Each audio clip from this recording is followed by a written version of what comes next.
Good day, everyone. I'm Dr. Yogi Prasetyo, an associate professor in School of Industrial Engineering and Engineering Management, Mapua University.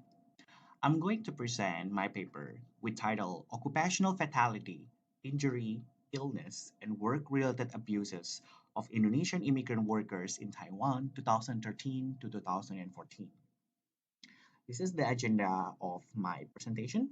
So, of course, starting with the introduction, methodology, resource and discussion, and finally the conclusions and contributions. Introductions. This is the main flow of migrant workers in the world, and basically in Asia.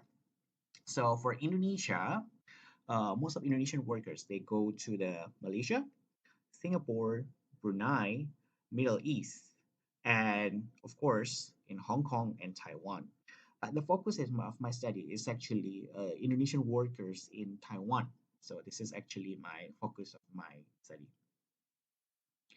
And then migrant workers count in Taiwan climbs to 706,000, and Indonesian is actually the largest group, followed by Vietnamese and Filipinos. So as we can see in here, Indonesia is actually has the highest number of the total foreign workers in Taiwan, compared with Vietnam, Philippines, or even Thailand. And in here we can see another pattern between Indonesian workers and also with the Vietnamese workers, because most of Vietnamese workers they work in industries compared if you compare with the social welfare. But for Indonesian workers, they work more in the social welfare more than industries. Okay, and this is actually one news that I got. There's actually one Indonesian worker in Kaohsiung has become a slave for 14 years. So this is it's kind of like a human trafficking case in here. And as we can see, the year in here from 2011 to 2014, the arrival actually like this is actually getting lower and lower and lower. But workers with the problems, it's actually in terms of the percentage, it's actually is getting lower, and then suddenly to in 2014 is actually higher. So this is actually the thing that we need to do something about it. Okay, and there are three major sectors of Indonesian migrant workers in Taiwan: manufacturing, fisheries, or family nursing. But the focus of this study is actually only for the fisheries, only for the fisheries workers. All the data is actually I got it from Indonesian Economic and Trade Office to Taipei. I got the case of Indonesian workers who have the problem. So they will call the embassy, they will say their problem, and then the system will code his or her case in the system. And then from that system, actually, I selected the 50 cases for the fisheries. For manufacturing and family nursing, I will publish it in FDI. So the purpose of this study, fisheries worker is widely known as one of the most dangerous occupations. The purpose of this study is to analyze the pattern of 50 cases of Indonesian fishing immigrant workers in Taiwan from 2013 to 2014 using a cross-sectional study. This research contributes to the determination of important characteristics in the statistics, which may be used for prevention measures, especially for fisheries immigrant workers. For the methodology, so this is actually the system that I've mentioned before. We call it Simpati KDAE. So in here, it's actually very confidential. You cannot not everybody can get access to this system. It's only if we can get the permission from the embassy first before we get the system. So in here, based on this system, I collect the data, I I contribute the construct and contributing costs, outcome, and classification scheme. So that's actually my biggest contribution. And I will show the frequency distribution and cross tabulation and suggest recommendation. This is actually an example in the system. So in the system, you can see the number of the case, the number of the the name of the Indonesian worker, but of course I cannot show it in here, so it's censored in here. And then also the passport number and the status, whether it's legal or illegal. But I only choose the legal one. And they actually Indonesian Economic and Trade Office to Taipei already has their own classification scheme, but I would like to develop a new and a better classification scheme, and we can get the type of the work in here, but we only choose the fisheries as the focus of this study. Okay, and for the results and discussions. Oh, it's actually quite shocking that the highest number of frequency is actually from 50 cases. We have the 17 occupational fatalities in here. We have occupational injuries actually four cases. We have occupational illness 2 cases, and the rest is actually the work-related abuses such as excessive and undefined working hours, food and accommodation problem, and they were not provided food, non-payment, detention, or delay payment by the employer, physical abuse, non non-payment, detention, or delay payment by the agency, job mismatch with the contract, threat by agency still find a job, non-payment of air ticket, psychological abuse, abuse by other workers, and non-occupational fatality, and so on. But this is the only one cause, but there are some of them. They're actually facing like 2 causes, 3 causes, or 4 causes. Some of them got like non-payment and occupational injury, detention ID with psychological abuse, physical abuse with the agency no help, overtime work with the and agency no help.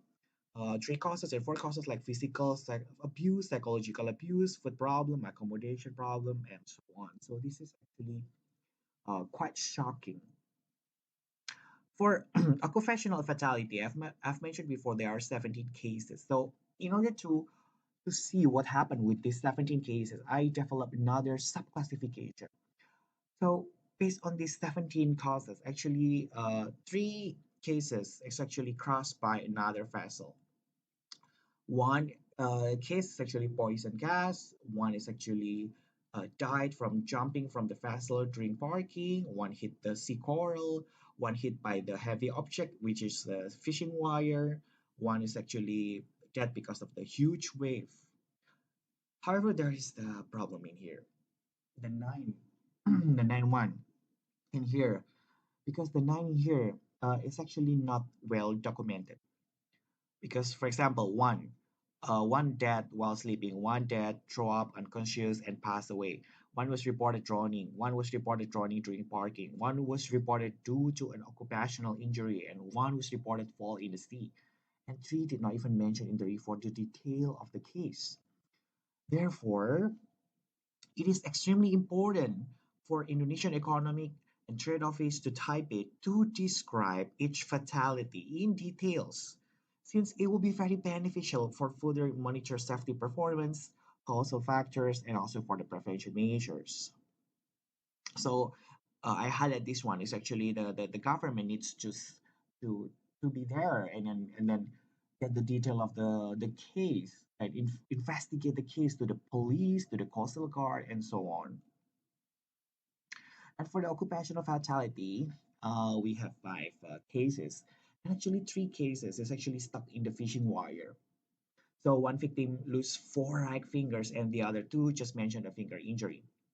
And one is actually got the gas explosion. The victim got a burned skin and cannot walk. Therefore, it is extremely important to educate fisheries workers through intensive training prior to the employment period, because this training can reduce the chance for getting the occupational injury. And for the occupational illness, we have 2 cases. It's mentioned that one the worker has the left brain contaminated with the bacteria, and the other one has the intestine problem. Perhaps this is the poor food and accommodation problem that leads to these 2 cases. For the one who has the left brain contaminated with the bacteria. He received medical treatment, including surgery on his left brain, and it's also reported that he received 5,000 NT dollar for compensation. And for the worker who had the intestine problem, he already recovered and returned to work with a regular checkup once a week for the following 4 months. As I mentioned before, perhaps it's due to the poor food and accommodation problem. So again, the government agency and also the government of Taiwan needs to stand to be there to check the food and also the accommodation of the workers. This is the case outcomes. Actually, there are several cases, the death case, right? There are 18 death cases. It's actually 17 is the occupational fatality, but one is non-occupational fatality. But in here, I found out that there are cases not really detailed in the report, whether it's with compensation or without compensation. Because if there is a death case, there should be a compensation.